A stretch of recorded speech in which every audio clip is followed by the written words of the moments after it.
Regarde-moi bien. Oui, toi, regarde-moi. Ce que je vais te dire aujourd'hui, personne ne te l'a jamais dit à l'école. Personne ne te l'a jamais dit dans ta famille. Et pourtant, ça change une vie. Voici la question que je me pose depuis quelques années. Et si le vrai problème de l'Afrique n'était pas le manque d'argent? Et si ce problème était le manque de lecture? Reste avec moi jusqu'à la fin.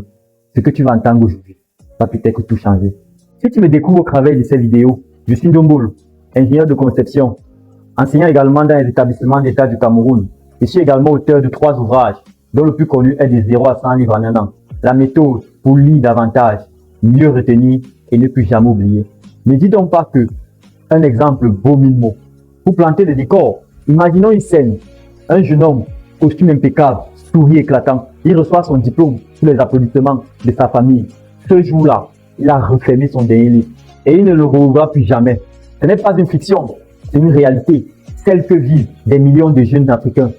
Chaque année, des études le confirment et l'observation de notre quotidien aussi. Près de 95% des diplômés africains ne liront plus jamais un seul livre après la fin de leurs études. 95%. Est-ce que tu réalises ce que signifie cette statistique?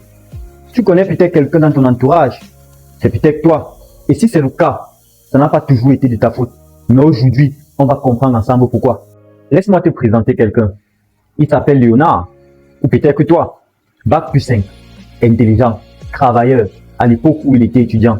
Aujourd'hui, il fait le même travail depuis 7 ans. Il a le même salaire, les mêmes conversations au quotidien, les mêmes difficultés financières, les mêmes frustrations. Son diplôme est toujours accroché au mur de son salon, fièrement. Mais dans sa tête, quelque chose s'est arrêté le jour où il a rendu sa dernière copie d'examen. Il ne lit plus, il ne se forme plus, il attend. Il attend une opportunité qui ne vient pas. Parce que les vraies opportunités, elles ne frappent qu'à la porte de ceux qui ont continué et n'ont jamais arrêté d'évoluer intellectuellement. Akkad, dans L'homme le plus riche de Babylone, disait clairement à ses disciples, la chance n'existe pas. C'est la préparation qui rencontre l'opportunité. C'est ça, avoir de la chance. C'est une préparation qui rencontre une opportunité. Et comment faire pour être toujours préparé? C'est tout simplement en continuant quotidiennement d'apprendre et d'évoluer intellectuellement. Alors, la vraie question, c'est que s'est-il passé entre la remise du diplôme et aujourd'hui? Selon moi, c'est que l'école ne nous a jamais appris à aimer la lecture. Elle nous a appris à lire pour avoir des notes. Tu vois la différence? Je vais t'expliquer. Quand tu lisais à l'école, tu lisais parce que tu préparais un interrogatoire derrière. Tu avais un examen, une synthèse à rendre. Si tu ne le faisais pas, une sanction devait suivre. La lecture n'était pas un plaisir, c'était une obligation. Et comme toute obligation, le jour où elle disparaît, tu t'en débarrasses avec soulagement. Il y a aussi autre chose. Grandir en Afrique pour beaucoup d'entre nous, c'est grandir dans des maisons où personne ne lit. Pas parce que les parents ne sont pas intelligents, mais parce qu'ils n'ont jamais eu ce modèle eux-mêmes. Ne dit-on pas que l'on reproduit ce qu'on voit? Si tu n'as jamais vu un adulte lire un livre par curiosité, comment aurais-tu pu savoir que cela représentait quelque chose de naturel et de puissant? Le problème, ce n'est pas toi. Le problème, c'est le système qui t'a transmis une mauvaise relation avec le livre. La deuxième cause, celle-là est encore plus invisible, mais elle est plus dangereuse. C'est la pression de ton environnement. Tu as déjà entendu ce type de phrase? À quoi ça sert de lire ce livre? Oh, tu n'as pas de travail. Ou encore, ça sert à quoi de lire des livres si tu es toujours fauché? Et enfin, ça sert à quoi de lire ce livre? Pourtant tes factures sont impayées. Ces phrases-là peuvent sembler anodines, mais elles tuent.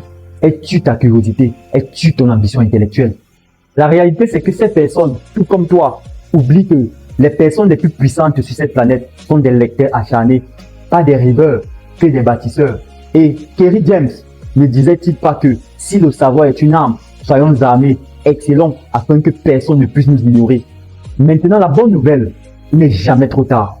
Que tu aies 30, 40, 50 ans, ton cerveau est encore capable d'apprendre, de grandir et de se transformer. La science le confirme. Moi également, je le confirme par ma propre vie. Alors, voici comment est-ce que tu peux faire pour reconquérir les livres en 3 étapes concrètes. La première étape, tu commences à rechercher en toi quel est le problème que tu as actuellement. Tu ne vas pas me dire que tu n'as pas de problème. Nous avons tous des problèmes au quotidien. Mais toi, quel est le problème urgent que tu veux résoudre? La deuxième étape, c'est de choisir un livre qui répond à ta problématique actuelle. Que ce soit un livre recommandé par un ami, un best-seller dans son domaine, ou encore un livre qui respecte les 3 critères de choix d'un livre tiré de 0 à 100 livres en un an.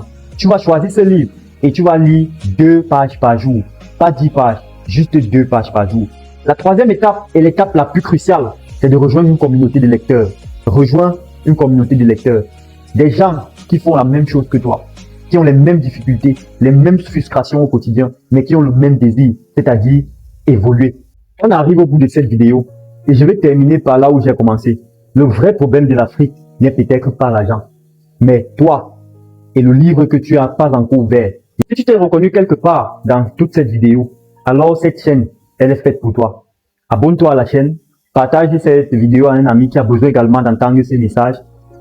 Dis-moi ce que tu en penses dans les commentaires et on se donne rendez-vous pour une prochaine vidéo. C'était Ndombo le souhait. Facile.